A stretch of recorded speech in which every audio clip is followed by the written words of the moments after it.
Número uno, no está buscando dónde buscar escapatoria, sino que dice claramente: pequé contra Jehová. Y Natán dijo a David: también Jehová ha redimido tu pecado, no morirás. Ya Dios sabía la reacción que iba a tomar David. Y le dice: no vas a morir, te voy a perdonar. Pero eso sí, hay una consecuencia. La espada, el mal, se va a levantar dentro de tu propia casa. Y David tuvo momentos tan difíciles en su vida que su propio hijo andaba atrás de él para matarlo. Usted se puede imaginar siendo uno perseguido por nuestro propio hijo para ser muerto. Eso es terrible. Solamente pensar que alguien está detrás de ti para matarte, eso es terrible. Pero más terrible es que alguien esté detrás de ti para matarte y que sea tu propio hijo. Entonces eso es terrible. Y no solamente, la historia habla de los momentos difíciles que pasó David. No le fue nada fácil. Pero miren la reacción de David. Y eso es lo que yo quiero llegar en este día para terminar. Es la actitud de David respondiendo y reconociendo. Primero le reconoce: pequé contra Jehová. ¿Cuál fue la diferencia que hizo David? La diferencia entre David y Adán. Adán, cuando pecó, ¿qué dice? Cuando el Señor le cuestiona qué hicieron, ¿qué dijo Adán a Dios?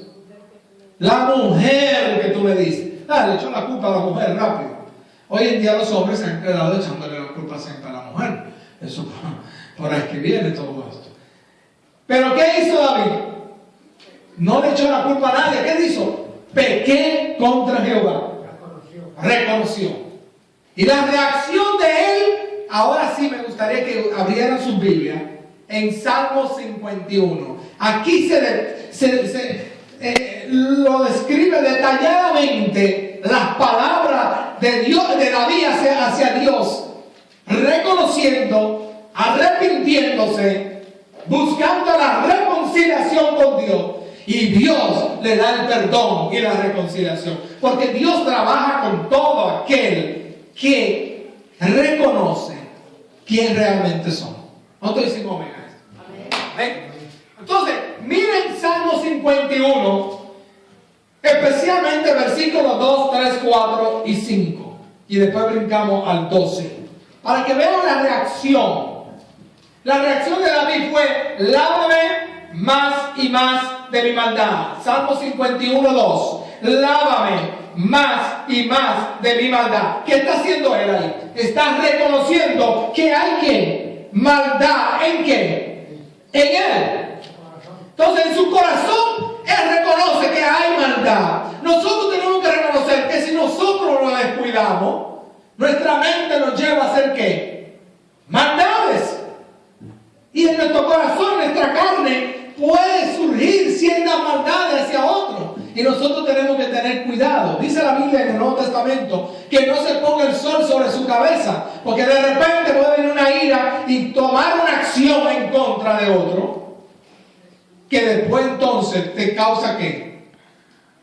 Un problema seriamente. Entonces hay que tener mucho cuidado. Miren el versículo número 2 otra vez: lávame más y más de ¿qué? Mi maldad, y limpia de mi pecado.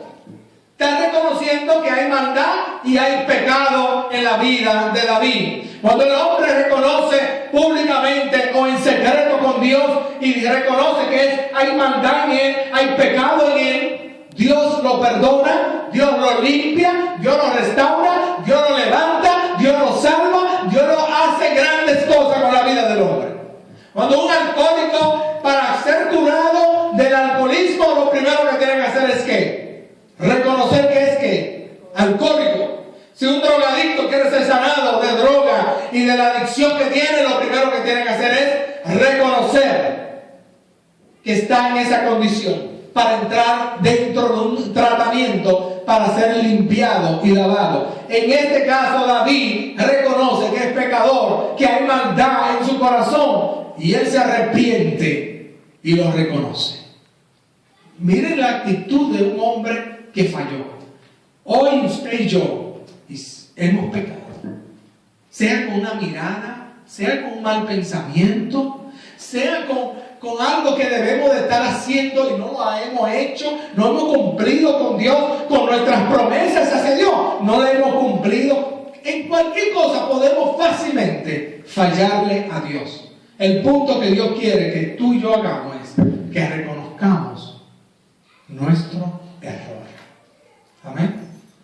Vamos a entrar al versículo 3 que dice: porque yo reconozco mis rebeliones y mi pecado está siempre delante de mí.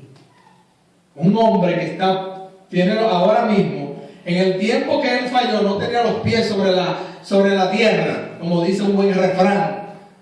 Este hombre ahora se está arrepintiendo y está diciendo: reconozco, tengo el pecado frente mío, sé que hay rebeliones dentro de nuestros corazones. Cuando usted es rebelde, se va a ver esa reacción.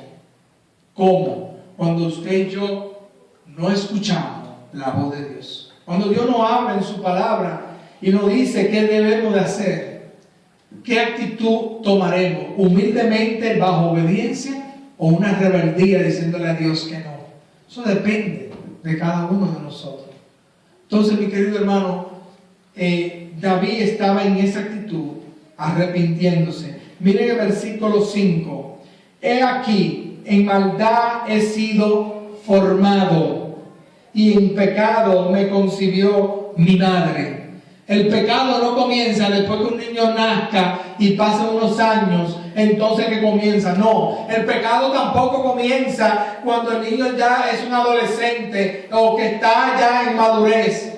Hermano querido, aquí en la palabra de Dios nos dice claramente que somos, he aquí, en maldad he sido formado. Lo que mis padres, de donde yo vengo, son pecadores.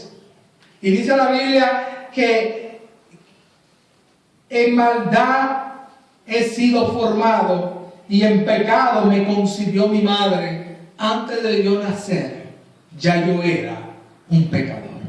Antes de usted nacer, ya eres pecador. Porque hemos fallado. Y la descendencia nuestra también ha fallado. Y toda la descendencia después de Adán y Eva han fallado. Digo después de Adán y Eva porque los primeros que fallaron fue Adán y Eva.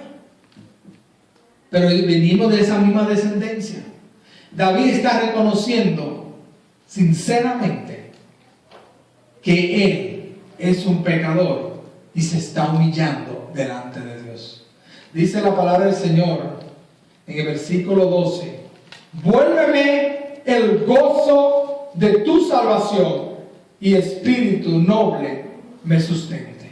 Hay una cosa que sucede y automáticamente cuando uno le falla a Dios, uno pierde ese gozo de la salvación. No significa que tú pierdes la salvación, significa que ese gozo, esa alegría de que ya somos salvos, ese gozo tú lo pierdes. El pecado opaca lo que Dios te ha dado de gozo. Entonces él está clamándole a Dios diciéndole: devuélveme el gozo de mi salvación.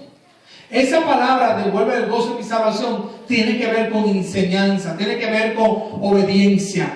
Yo lo busqué en el lenguaje actual, el versículo 12, y dice así: dame tu ayuda y apoyo, dame tu ayuda y tu apoyo, enséñame a ser obediente y así volveré a ser feliz. Repito: dame tu ayuda y tu apoyo, enséñame a ser obediente y así volveré a ser feliz. Así volverá el gozo de la salvación cuando volvemos humillados delante de la presencia de Dios.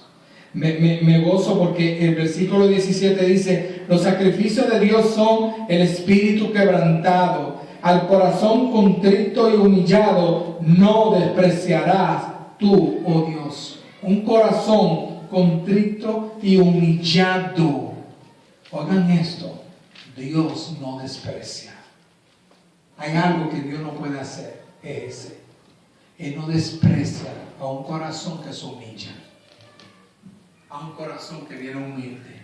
Por esa razón, hermano, cuando en esta semana nos estuvimos basando en el versículo 2 Corintios 8:9, mirando de que a través de la pobreza de Cristo, siendo el rico, se hizo pobre para que a través de su pobreza yo venga a ser rico. Tú vienes a ser rico a través de su pobreza, porque Él dejó su trono de gloria para venir. Es como diciendo que Él se desviste para vestirte a ti. Es lo que significa.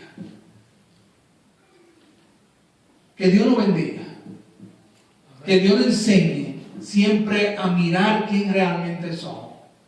No somos, decir, somos lo máximo, somos lo grande. No, no somos eso. Somos lo que Dios nos llama. Pecador, somos lo que Dios nos llama. Una persona que necesita salvación y vida eterna. Una persona que necesita humillarse ante la presencia de Dios. ¿Cuánto decimos amén a esto? Yo quiero terminar con estas palabras. David gozaba de grande bendición porque estaba en obediencia. Cuando él estaba en gran bendición, mírale el testimonio, bajo obediencia estaba él. David perdió el gozo de su salvación cuando tuvo poco la palabra de Dios. Ahí fue que comenzó a perder lo que Dios le había regalado. Tercero, cuando uno peca es como introduciendo la maldición a nuestras vidas, a nuestra familia y todo a nuestro alrededor. Cuando uno entra en un pecado es como dándole introducción a la propia maldición. Cuando se introduce la idolatría, miren cómo la idolatría trae maldición a la siguiente generación. Cuando tú introduces un ídolo dentro de tu familia, viene la siguiente generación y vuelven y adoran al mismo ídolo. Cuando esa generación primera y segunda se fue y introdujo otra vez ese mismo ídolo, ¿qué pasa con la próxima generación? La adoran también. Cuando tú introduces el pecado, tú estás introduciendo a tu familia, a tu vida primero, a tu familia, a tu generación, esa maldición. ¿Estamos aquí todos, hermano? Ahora miren esto.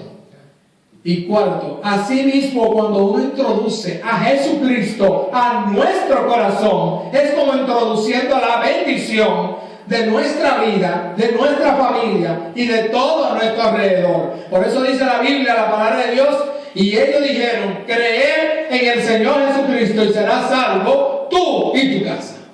Porque, ¿por qué razón? Porque está introduciendo la bendición. ¿Cuánto decimos a esto?